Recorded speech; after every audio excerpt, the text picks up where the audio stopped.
Welcome back to my channel. Today I wanted to give a full walkthrough of my car, going over everything done to it.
So starting with the exterior, this is the way that the car currently sits.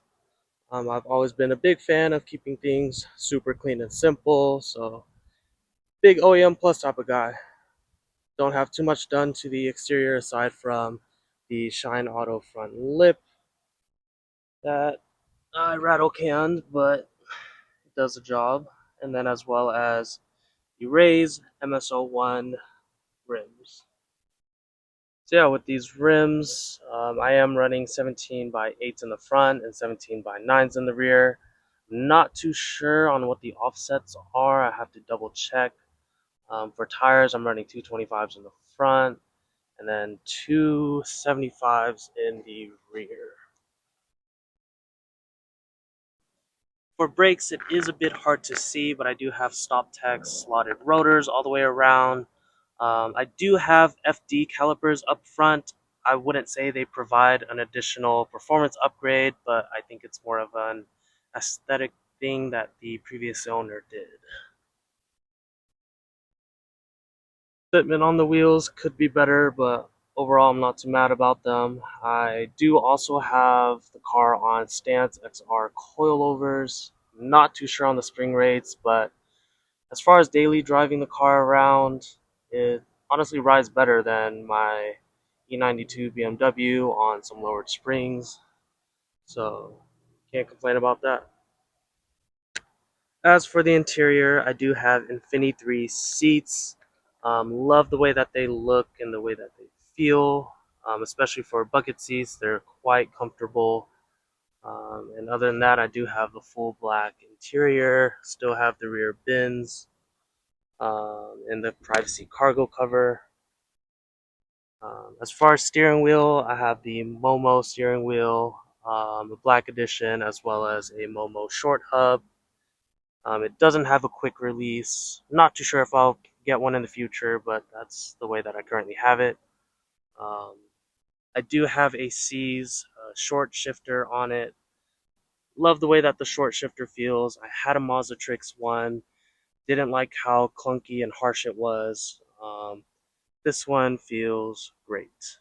Well worth the money if you can find one. Not too sure on how I feel about the shift knob itself. I do want to get an RE shift knob, but those things are pretty taxed at the moment. Also have the Garage Alpha floor mats for the Rx7. I think they look great and make the interior feel that much cleaner and newer. Also have a Sony double din installed with CarPlay, so it's definitely a nice feature to have in an older car like this. As far as sound system, I do have upgraded door speakers, dash speakers on both sides, and the towers. I am also running a sub in the rear tire well, but yeah, overall it sounds pretty good, pretty happy with it. I do have a hidden amp right behind the Doubled in. It's not the most powerful sound system or amp, but I think it does the job well.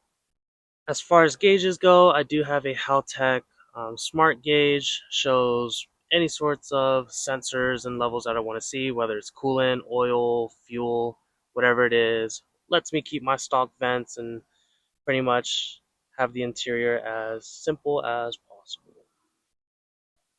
So to the rear of the car, ignore all the extra tools, parts, and fluids that I have, but I do have my sub back here. It is a JBL hidden spare tire well sub, and I have it right here. Yes, I don't have a spare tire in the back. Honestly, I don't think I really need to bring one with me unless I'm going on a far road trip or something, but I can easily remove the sub if I wanted to. So now, popping the hood of the car. This is my engine bay at the moment. So as far as engine goes, it's stock. Alright, but as far as the motor goes, it is a street-ported engine. I did have the motor recently rebuilt by Lucky7 Racing down in SoCal this past year. Shout out to them for being super great to work with. Great communication, timeline, everything that was done. Couldn't be happier about the build overall. As far as the turbo kit, I do have the Himny Racing turbo kit on. It comes with pretty much everything from the intake itself, the Garrett T67, the heat shielding manifold as well, downpipe. It also has a modified thermostat neck, which is hot, and I just burnt my hand. I do have dual external wastegates as well, and a DC power alternator. The car does have power steering. It didn't have it when I first bought the car, but I threw the original parts back in. Also have the JP3 AC kit for the FC. Works great. Definitely a nice to have in the hot California weather where I live. So super happy about that. Shout out Lucky7 for also installing that as well. Aside from that, I have the HKS blow-off valve and also have an oil catch can. This is just an Amazon one that I routed from the oil filler neck as well as the middle iron, and I have it pretty much in this corner. Aside from that, I do have a CX Racing front mount intercooler. You can kind of see it down there. I did have to change some of the original piping around since the turbo is no longer in the stock location. I did have to find a solution to get these pipes through the side of the power steering lines.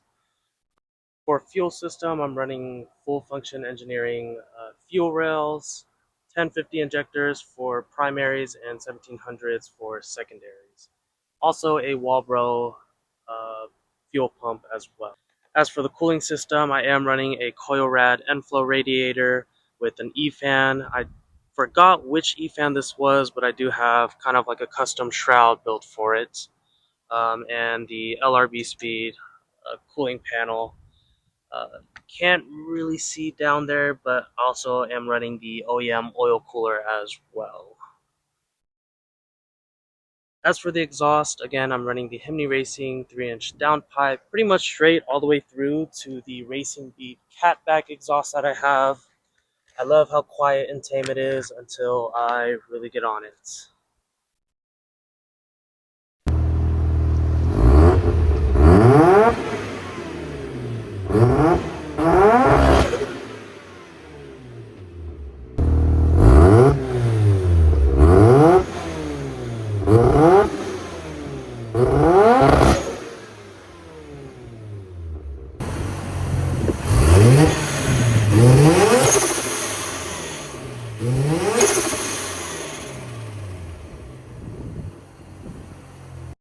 As for the clutch, I do have an upgraded ACT heavy duty clutch. Feels great, pedal isn't too harsh, and it's not too bad for daily driving. For lights, not sure which glass housing this is, but I do have projector bulbs that I got off of eBay in them, so they work pretty well at night. I don't know if I'd call these an upgrade, but I did get brand new FTP lenses as well as turn signal lenses. And also did reinstall fog lights in since they didn't come with the car when I first bought them, but I think it adds a nice look to the car. So yeah, that's pretty much a big overview of my car and the things that I have done to it. But yeah, pretty happy with the way that it sits right now. Of course, there's things that I always want to do in the future, and these cars are a never-ending project, but I guess it's all a part of the journey.